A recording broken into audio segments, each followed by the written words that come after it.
আসসালামু আলাইকুম প্রিয় দর্শক, সবাইকে অনেক অনেক শুভেচ্ছা জানিয়ে শুরু করছি আমার আজকের রেসিপি। আজকে আমি রান্না করব আলু দিয়ে দেশি মুরগির ঝোল। তো প্রথমে আমি মুরগিটাকে কেটে ধুয়ে পরিষ্কার করে রেডি করে নিয়েছি।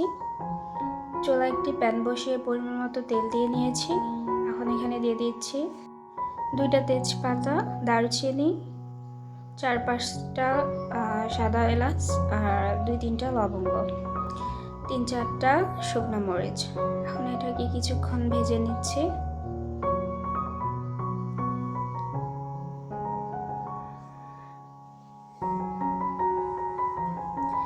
ভাজা হয়ে গেছে। এখন এখানে দিয়ে দিচ্ছি পেঁয়াজ কুচি। এখানে আমি 2টা মিডিয়াম সাইজের পেঁয়াজ নিয়েছি। পেঁয়াজটা ব্রাউন কালার করে ভেজে নিব। এখানে আমি কিছুটা লবণ অ্যাড করে দিচ্ছি, কারণ লবণ দিলে পেঁয়াজটা খুব দ্রুত নরম হয়ে আসবে। পেঁয়াজটা লাল হয়ে আসা পর্যন্ত ভেজে নিচ্ছি।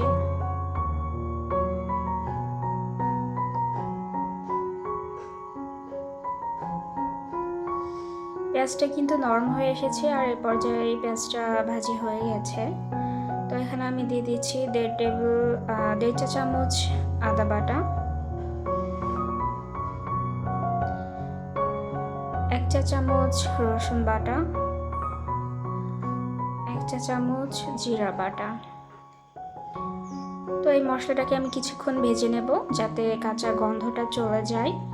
কাঁচা গন্ধ থাকলে কিন্তু খেতে খুবই বাজে লাগবে। তো কাঁচা গন্ধটা চলে যাওয়া পর্যন্ত ভেজে নিচ্ছি।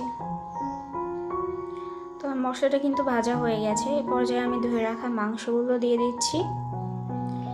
মাংসগুলোকে কিছুক্ষণ আমি মশলাগুলোর সঙ্গে ভেজে নিচ্ছি।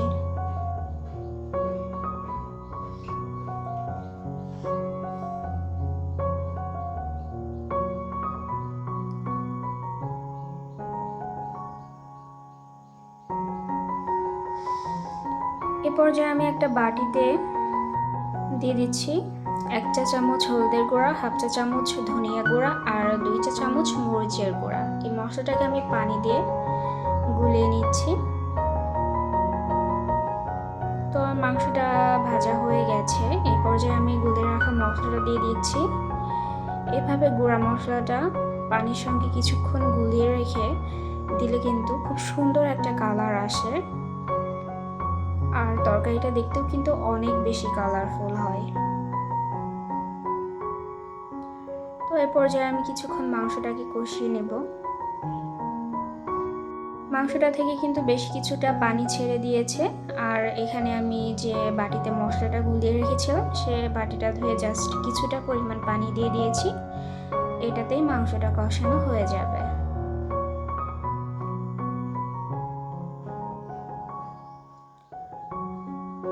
তো এখানে আমি কিছুটা কেটে রাখা আলু অ্যাড করে দিচ্ছি। এখানে আমি মিডিয়াম সাইজের একটা আলু ছোট করে কেটে নিয়েছি, যেহেতু আমার মাংসের সঙ্গে আলু খেতে ভালো লাগে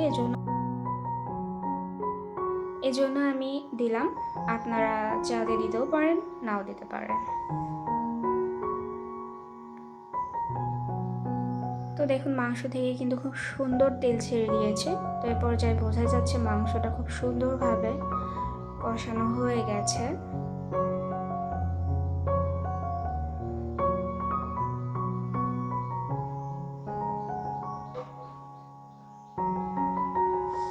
এই পর্যায়ে আমি ঝোলের জন্য পানি অ্যাড করে দিচ্ছি।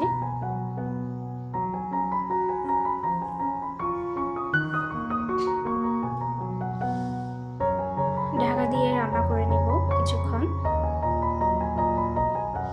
মাঝে কিন্তু আমি নেড়ে দিয়েছি।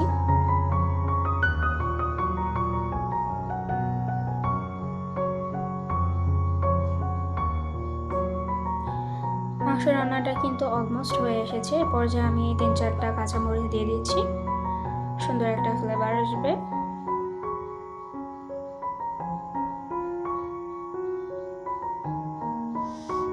আরও কিছুক্ষণের জন্য ঢাকা দিয়ে রান্না করে নিচ্ছি।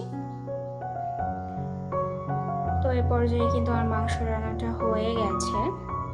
জাস্ট লাস্ট পর্যায়ে আমি এখানে দিয়ে দিচ্ছি ভাজা জিরার গুঁড়া।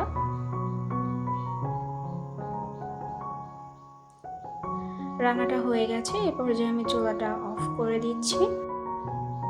দেখতে কিন্তু অনেক বেশি কালারফুল লাগছে। কালারটা দেখে বুঝতেই পাচ্ছেন খেতে কতটা বেশি মজা হবে। তো ভিডিওটি ভালো লাগলে অবশ্যই চ্যানেলটিকে সাবস্ক্রাইব করে পাশে থাকার অনুরোধ রইল। সবাই ভালো থাকবেন, সুস্থ থাকবেন। খোদা হাফেজ।